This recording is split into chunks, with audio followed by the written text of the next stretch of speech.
The dust on Highway 49 settled like a shroud that October evening in 1930. A young man with a battered guitar case stood at the edge of Robinsonville, Mississippi, watching the sun bleed red across the cotton fields. His name was Robert Johnson, and when he walked into that fading light, no one could have imagined that he wouldn't be seen again for half a year. When he returned, everything had changed. The clumsy boy who could barely hold a tune had become something else entirely. Something that made grown men step back and whisper prayers under their breath. This is the story of those 6 months. The months that turned a dreamer into a legend. The months that no one can fully explain.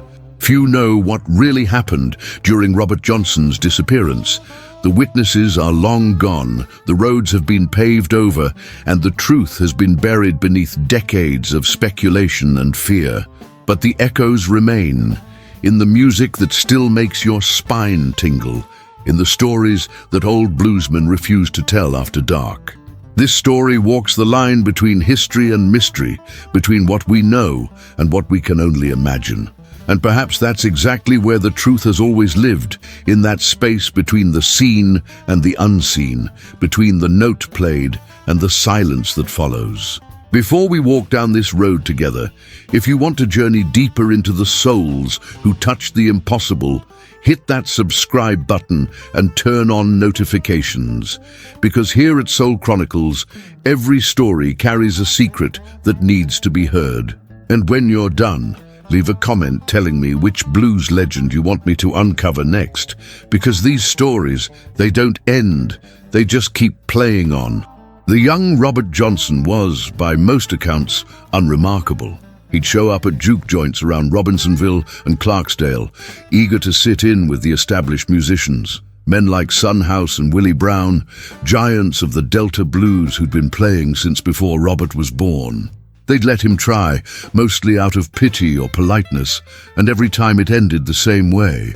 He was terrible. Son House would later recall those early days with a mixture of amusement and disbelief. The boy couldn't keep time, couldn't find the right notes, couldn't make the guitar speak the way it needed to speak. It was painful to listen to, House said, like watching someone try to run before they could walk. Willie Brown was less kind. He'd wave the young man away, tell him to go practice somewhere else, anywhere else. The patrons would laugh, not cruelly, but with the easy dismissal reserved for dreamers who don't know their limitations.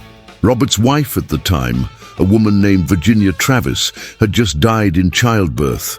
The baby died too. He was 19 years old, drowning in grief, and the only thing he wanted to do was play the blues like the men he admired. But he couldn't. No matter how hard he tried, the music wouldn't come.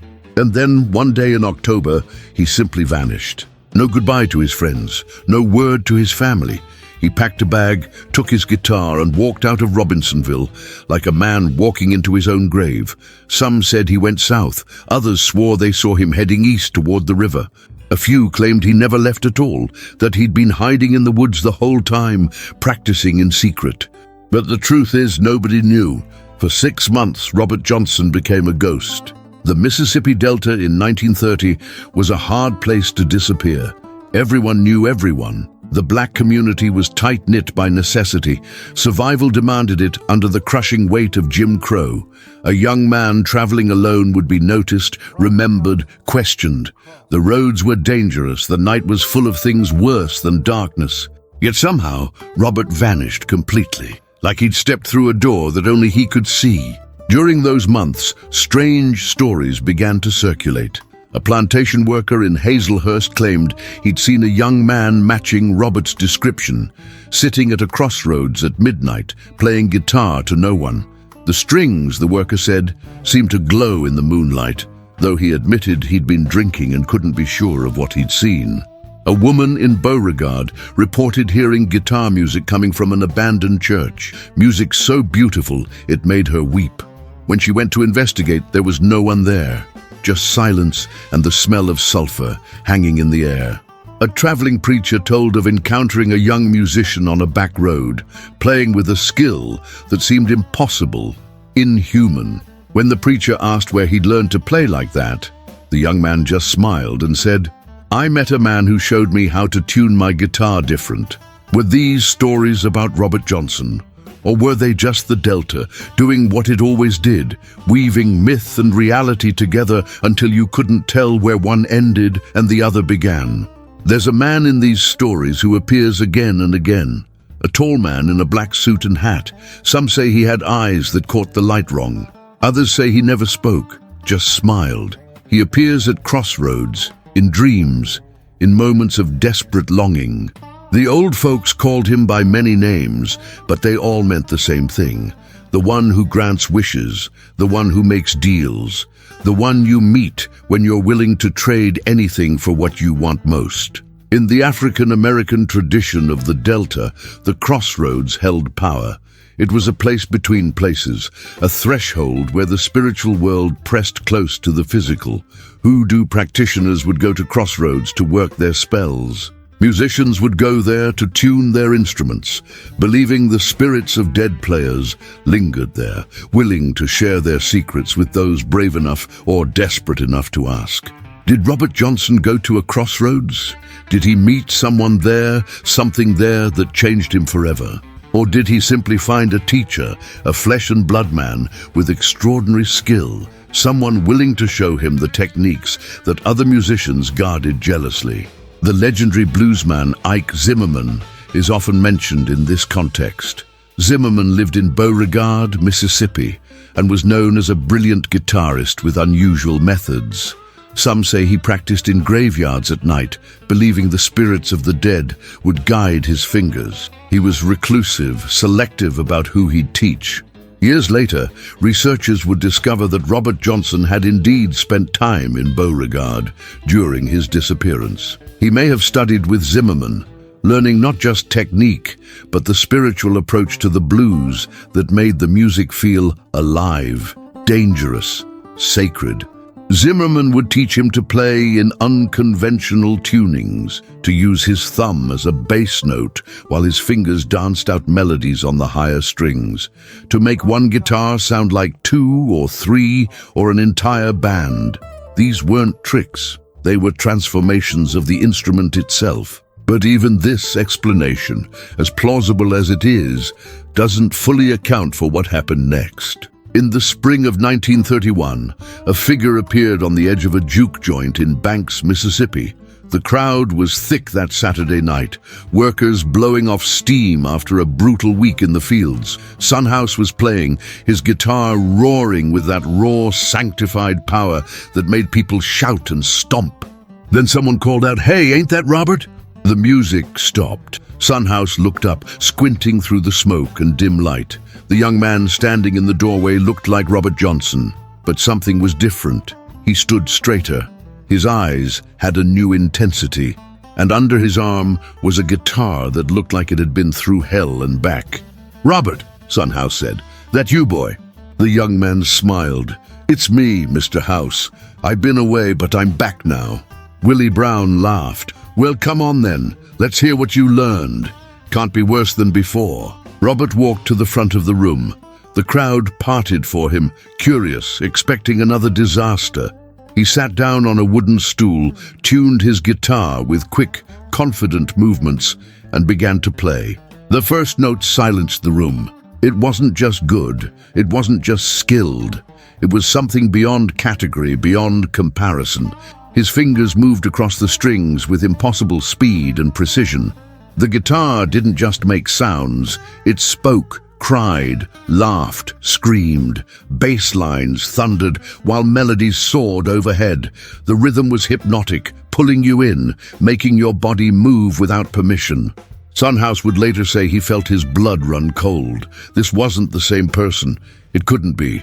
Nobody improved that much in 6 months. Nobody. When Robert finished the first song, the room exploded. People shouted, stamped their feet, demanded more, and Robert gave them more. Song after song, each one revealing new dimensions of his ability. He played things that shouldn't have been possible on a single guitar. He sang with a voice that could shift from tender to terrifying in the space of a single line. Willie Brown just stared. his own guitar hanging forgotten in his hands. Later he would say, "I knew right then that boy had been somewhere we couldn't follow." And whatever he brought back with him, it wasn't entirely his own. But what had Robert actually learned during those 6 months? From a technical standpoint, the improvement was staggering but not impossible. If Ike Zimmerman had indeed taken him as a student, teaching him 8 hours a day, every day, in focused, intensive sessions, that could account for rapid progress. Add to that Robert's natural ear for music, his burning desire to succeed, his willingness to practice until his fingers bled, and you have a recipe for transformation. Zimmerman's technique of practicing in graveyards at night wasn't just superstition, it was practical.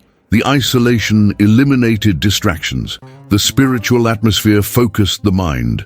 The presence of death made every note matter. In those hours between midnight and dawn, away from the world of the living, Robert would have learned to channel something deeper than skill, something closer to possession. He learned the old tunings, the ones passed down from African traditions, tunings that made the guitar resonate in ways that touched something primal in the listener. Open G, open D, variations that transformed the instrument into a drum, a voice, a portal. He learned to use a slide, but not the way others did. Robert's slide work was vocal, conversational. The guitar didn't just sing, it talked, answered back, argued, seduced. He learned songs that were older than memory, songs that had been brought across the ocean in the minds of enslaved people, songs that survived because they carried something essential, something that couldn't be killed. And he learned to write his own songs, taking the traditional structures and filling them with his own visions, his own fears, his own peculiar genius. But the people who heard him couldn't shake the feeling that something else had happened too, something that couldn't be explained by practice alone. There was a quality to Robert's music that was unsettling. It was too knowing, too dark, too aware of things a young man shouldn't understand. When he sang about hellhounds on his trail, it didn't sound like metaphor. When he sang about meeting the devil, people believed him. His eyes, when he played, would go somewhere else. Witnesses said it was like he wasn't entirely present, like part of him was still at that crossroads, still in that graveyard, still in whatever place he'd gone during those 6 lost months.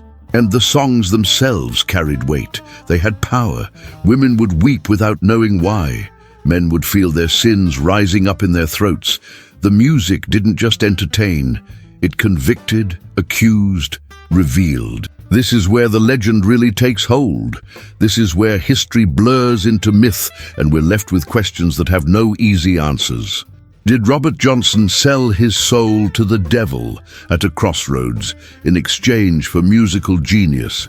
It's the story everyone knows, the one that's been told and retold until it's become inseparable from his legacy.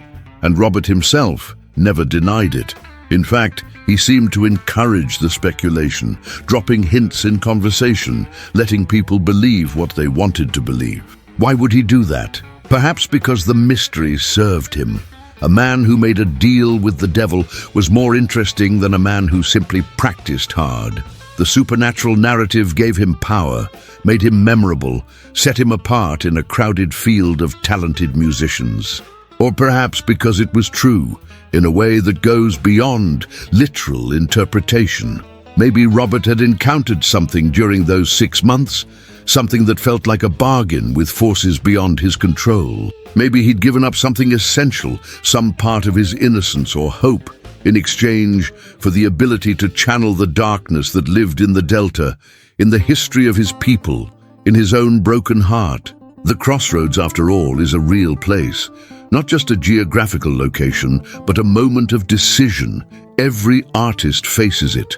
The choice to give everything to your art, to sacrifice normal life, stability, sometimes sanity, in pursuit of something that might not even exist. Robert made that choice.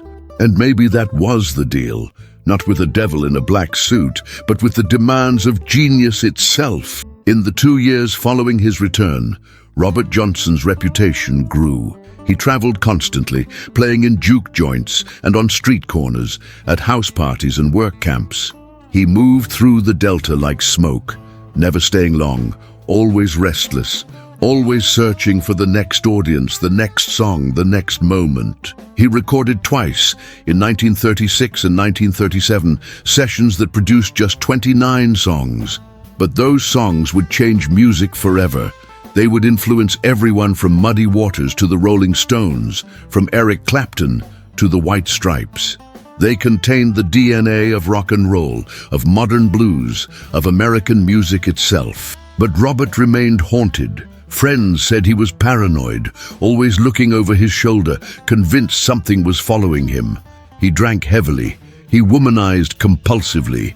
He fought with other men and ran from the consequences.